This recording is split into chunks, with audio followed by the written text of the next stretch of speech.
মা, তোমাকে ছাড়া ঈদটা কাটিয়ে দিলাম। কর্মব্যস্ত এই নাগরিক জীবন আমাকে ঈদের দিনেই তোমার কোলে মাথা রাখার সুযোগটুকু দিল না। না, ঈদের দিনে অবশ্য তোমাকে খুব বেশি মিস করিনি। সত্যিই বলছি, মিস করিনি। সে সুযোগ কোথায় বলো? আমি তো ব্যস্ত। এই ব্যস্ততার ভিড়ে সুযোগ কোথায় তোমাকে মিস করার? কিন্তু মা, শুধু বারবার ছোটবেলার কথা মনে পড়ছে। তোমার মনে পড়ে ঈদের দিনে তুমি সাবান দিয়ে গোসল করিয়ে নিজ হাতে সেলাই করা জামা পরিয়ে দিতে। এখন আমি অনেক বড় হয়েছি মা, নিজেই গোসল করে ভেজা চুল মুছতে পারি, চাকরি করে টাকা ইনকাম করাও শিখেছি। হাতে সেলাই করা জামার দিন ফুরিয়েছে সে অনেক আগেই। এখন তো আমি ঢাকার বিভিন্ন নামি দামি ফ্যাশন হাউস থেকে ঈদের পাঞ্জাবি কিনি।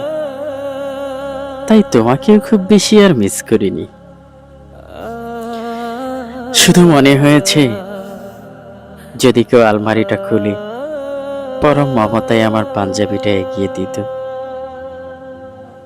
পরিমরি করে ঘুম থেকে উঠে নামাজে যাওয়ার সময় দরজা খুলতে গিয়ে মনে হয়েছে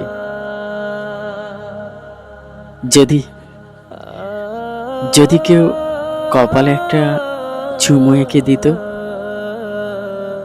বাবা, তোমাকেও খুব বেশি মিস করি না। তোমার মনে পড়ে ছোটবেলায় তোমার আঙুল ধরে ঈদগাহে যেতাম। রাস্তা হারিয়ে ফেলবো বলে কিছুতেই তুমি আমার হাতটাকে ছাড়তে না। এখন আমি অনেক বড় হয়েছি বাবা, নিজেই রাস্তা চিনে ঈদগাহে যেতে পারি। তাই তোমাকেও খুব বেশি আর মনে পড়ে না। কিন্তু নামাজ শেষে কোলাকুলি করার জন্য একটা বুক খুঁজে বেড়াই, সেটা কিন্তু বাবা কোথাও পায় না। মা, সারা দিন তোমার কথা আমার তেমন একটা মনে পড়েনি।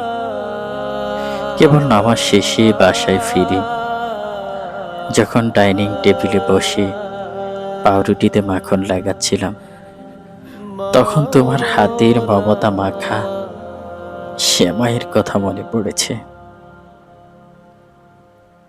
ছোটবেলায় টিনের থালায় খাওয়া শেষে হাত দিয়ে ফেলতাম, আর তুমি পরম মমতায় তোমার আঁচল দিয়ে মুখ মুছিয়ে দিতে।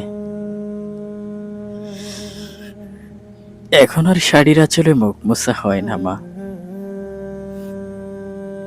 নতুন কড়কড়ি তোয়ালে দিয়ে মুখ মুছতে গেলে শুধু তোমার ওই ময়লা মাখা পুরাতন আঁচলের স্পর্শ পেতে ইচ্ছে করে। না, তোমার কথা তেমন একটা মনে পড়েনি। শুধু নামাজ পড়েই বাসায় এসে সালাম করার জন্য দুইটা পা খুঁজতেছিলাম। সালাম করলি, শাড়ির গিট খুলি, 2 টাকার একটা নোট হাতে ধরিয়ে দিতে, লাঠি লজেন্স নয়তো মালাই আইসক্রিম খাওয়ার জন্য। এখন তো আমার অনেক টাকা, 2 টাকার দিন ফুরিয়েছে অনেক আগে। তারপরও আমার সালামিটা তুমি রেখো মা। আমি সামনে ঈদে বাড়ি এলে তোমার আঁচলের গিট খুলে সালামিটা কিন্তু নেব। বুয়া 3 দিনের ছুটি নিয়েছে। ও বেচারি তার ছেলে মেয়েদের সাথে ঈদ করুক। আমি তো আবার রান্নার রও জানি না।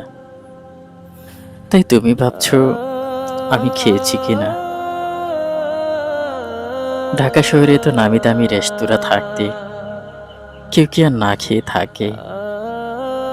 আমিও খেয়েছি। KFC, জিনজিয়ানের মতো নামি দামি রেস্তোরাঁর খাবারই খেয়েছি। কিন্তু তবু মনের ক্ষুধা মেটেনি মা। মা, ইচ্ছে করেই তোমাকে ফোন দেইনি। তুমি বারবার ফোন দিলেও ব্যস্ততার অজুহাতে তোমার ফোন কেটে আমি আমার চোখের জল গোপন করেছি। কি বলতাম তোমাকে যখন তুমি বলতে, খোকারে, তোকে ছাড়া আমাদের ঈদটা বড় পাংশে লাগছে। তোর বাবা সারা দিন তোর কথা বলেছে। আমি কি উত্তর দিতাম তোমাকে? বিকেল হতে রাত অবধি অফিস করেছি, তোমাকে মিস করিনি। সত্যি বলতে মিস করার সুযোগই পাইনি। মা, দেখো, সামনের ঈদে আমি ঠিক ছুটি পাবো। তখন সমস্ত ব্যস্ততাকে একদিকে ঠেলে তোমার কোলে মাথা রেখে অনেক গল্প করব, অনেক গল্প জমা। মাগো, অন্তত এই ভেবে সান্ত্বনা পাই, আমি তো সামনের ঈদে বাড়ি গেলেই তোমাকে পাবো।